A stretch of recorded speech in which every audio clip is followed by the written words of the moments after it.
Hey everyone, I hope you're doing well. Today I want to share with you 10 reasons why I think Battle for Azeroth is going to be worth playing. Of course there are plenty of reasons to play, these are just 10 of my personal favourites. Just before we start, I want to quickly mention that I've recently created a brand new lore channel that's going to be covering Warcraft lore as well as other games. I've just published my first video on that channel, which is the story of Jaina Pridemore, so if that's your thing then you can find a link in the description down below. Anyway, let's get to it. Firstly, as with any expansion, we're going to be getting some brand new areas to explore. These are Kul Tiras and Zandalar, two pretty awesome looking zones from what we've seen so far, and two areas that players have wanted to explore for a very long time. Kul Tiras in particular has remained a mystery ever since WoW came out. This is mostly due to the fact that as a nation, Kul Tiras featured heavily in the RTS series, but has barely been mentioned at all in World of Warcraft. It always felt weird that such a known entity from previous Warcraft games hasn't even been visible on the map. Though I guess the same can be said about Northrend and plenty other places, but regardless it's going to be really fun exploring that zone. Of course Zandalar also provides an equal amount of intrigue, as the Zandalari trolls are one of the most ancient civilizations still present in Azeroth. And of course there are going to be many questions that exploring the Isle of Zandalar will hopefully help us to answer. This leads nicely into the second thing that I think we have to look forward to, and that's the brand new storylines that we're going to experience. Something I didn't mention about Kul Tiras is the fact that it's the home of Jaina Pridemore, one of the most important characters in the Warcraft lore. Jaina's story has become more and more turbulent in recent expansions, and she's switched from being a peace-loving advocate of the Horde to one of their greatest detractors due to several betrayals. I won't drop the in-depth story on you here, but as I already mentioned, you can find it on my new lore channel which I've linked down below. Anyway, the point here is that Jaina's story is going to be getting very interesting just at the time that we're finally going to reconnect with her home nation of Kul Tiras. This actually ties in with the main plot of the expansion, and that's the return to the conflict between the Horde and Alliance, which essentially means that Warcraft is going back to its roots. For those of you who weren't really enjoying the whole demons in space narrative, this could start to really appeal to you again. Of course, we're barely scratching the surface in terms of storytelling. We're also going to witness Sylvanas' next steps as War Chief of the Horde, the journey of Anduin Wrynn as High King of the Alliance, and we're going to find out plenty more about the story of the Zandalari trolls, just to name a few. If you've become a little bored of the plain old races of Azeroth, then you may be pleased to know that you will be getting some new variety in the form of allied races. In BFA, providing you go through the grind to unlock them that is, you'll be able to play as the following races. On the Alliance side you have the Lightforged Draenei, the Void Elves, the Dark Iron Dwarves and the Kul Tiran humans. On the Horde side you have the Zandalari Trolls, the High Mountain Tauren, the Mag'har Orcs and the Nightborn. And on top of these new races, you're also going to be getting a few additional character customization options. Most significantly is the addition of an upright posture for orcs, something that players have been asking for since forever. There are some other additions too, such as Blood Elves being able to have golden eyes, but I don't want to go too deep on the new races and customization options, as that's not the point of this video. I'd suggest a quick visit to a website like Wowhead if you want to learn all the details. Moving on, we have the addition of Island Expeditions. Island Expeditions are a totally new form of content for max level players. You'll have the opportunity to travel to an uncharted island with a team of free adventurers in order to discover what treasures it may provide. These scenarios are meant to take around 15 to 20 minutes, and you're going to be competing with members of the opposing faction for the resources. If PvP isn't your thing, then you're going to be glad to hear that there's also a PvE version available too. Blizzard have actually been working on a far more intelligent AI that will hopefully provide a significant variety and challenge level for PvE players.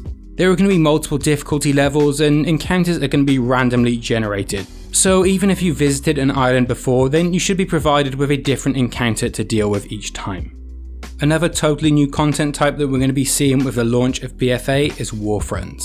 HARFRONTS are a 20-man PvE co-op mode that basically allows you to take part in a large-scale conflict against the opposing faction. The whole concept is heavily influenced by the real-time strategy games in the Warcraft universe. You're able to create outposts, secure resources and supply lines, as well as training troops and leading them into battle. Though unlike in the RTS game, you'll still be fighting on the front lines yourself.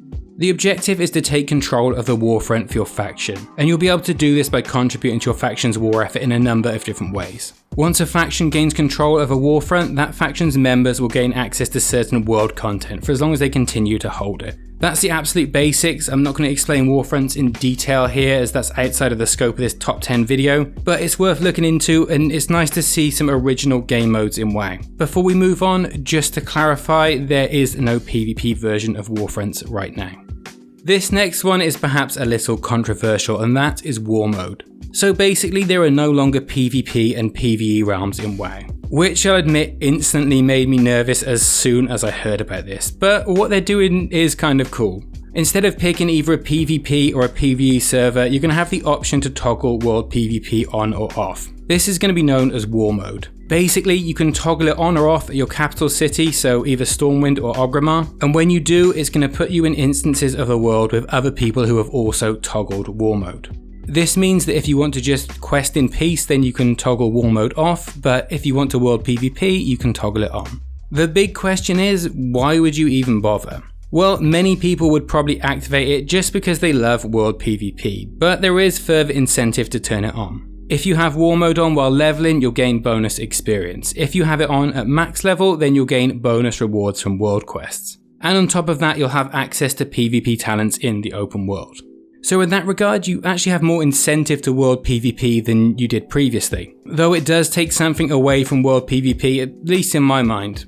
For those of you who missed the more social time of classic WoW where realm communities were arguably at their best, there is an additional feature coming with BFA that I think could have a very positive impact. This is the ability to create communities. Previously, if you wanted to join a group of other players and form a community in-game, then you'd kind of have to create a guild. And unlike in other MMOs, you're only actually able to be part of one guild at a time in WoW. On a single character, that is. Communities will essentially allow you to create or join a group of like-minded players, without having to commit to that group of players becoming your one and only guild. You may join a community for crafting, trading, World PvP, or simply just due to a shared interest that might have nothing to do with the game itself. I think this is a really positive addition to the game as it creates opportunities to be part of meaningful communities in WoW that aren't just confined to guilds. I think this has been a real problem for WoW ever since the server merges and convenience features such as looking for group just gave us less of a reason to interact with other people on our server. This one's really quick, but I thought it was worth mentioning as I know it has a surprisingly significant impact on some players. In Battle for Azeroth, we're going to be seeing another stat squish, essentially meaning that we'll be hitting for far less ridiculous numbers than we were in Legion. This is a basic housekeeping thing that happens every so often in WoW, and it simply stops the numbers from getting totally out of control. So those first 8 points have basically been features, and like them or not, they are what they are. The final 2 points are a little more opinion based, so you can take them with a pinch of salt, but I personally really believe in their importance. Every new WoW expansion comes with what I believe to be a great opportunity for new and returning players, and that is a clean slate. Many of you who haven't played in a long time, or perhaps even ever, are probably concerned that it's almost impossible to catch up. Now, this isn't ever really the case in WoW, as you can catch up at pretty much any point if you're willing to put in the effort. However, that's not quite the same experience as starting on a level playing field with everyone else, and then experiencing fresh content that the rest of the player base hasn't already got totally bored with and has been farming for months. Yes, at the very start, players who played Legion will have better gear, but within 5 or 6 levels, that's going to mean nothing whatsoever. And when you hit level 120, which is where the vast majority of content will happen, other players are going to have no advantage over you at all. Apart from, of course, that they're just more experienced players in general. An additional benefit is that many guilds that stop recruiting at the end of Legion are going to start recruiting again for the new expansion. This gives you the opportunity to become part of a community that will likely make your experience much more enjoyable, and to be there at the start of the content, not the end. On that point, I'd actually like to extend you an invitation to our guild. We're a European guild on the Silvermoon server with a semi-casual focus, but we also welcome social members who share our community values. If you're interested, you can find a link to my Discord in the description down below. So yeah, the opportunity for a fresh start. Don't underestimate its value.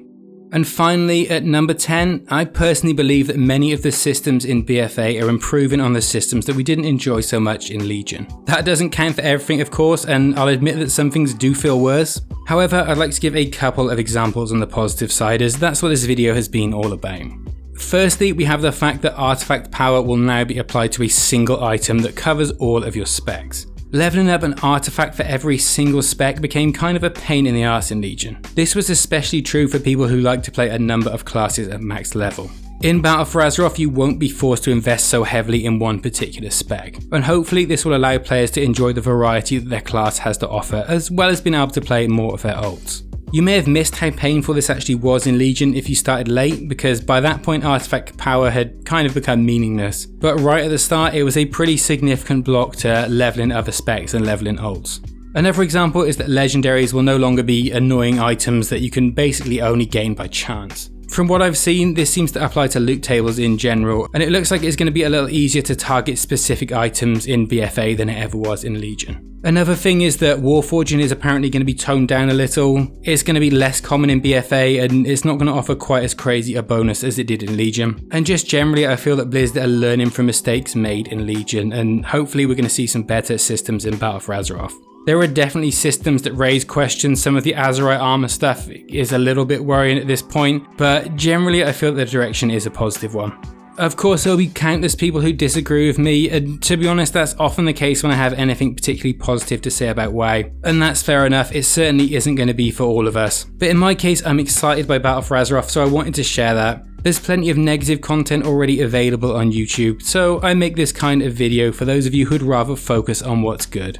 Don't mistake my positivity for naivety. I know there's going to be plenty wrong with BFA, but what's the point in dwelling on that? If you don't like it, there's a really simple solution, just don't play it. But if you share my optimistic attitude and you just want to have fun with new games and get excited about them together, then I'd again like to extend you an invitation to our community. And that of course includes an invitation to our in-game guild, as I mentioned earlier. Also, I talked about my new lore channel earlier in the video, which is something I'm really excited about. It's kind of a passion project for me, and if it's your kind of thing, then I'd really appreciate it if you went and checked it out. If you enjoyed my first video on Jaina Pride more, then please make sure to subscribe so you actually get notified for my video on Sylvanas that should be coming out tomorrow. Anyway, that's it from me. I hope you enjoyed the video. Take care of yourself, and I look forward to seeing you next time.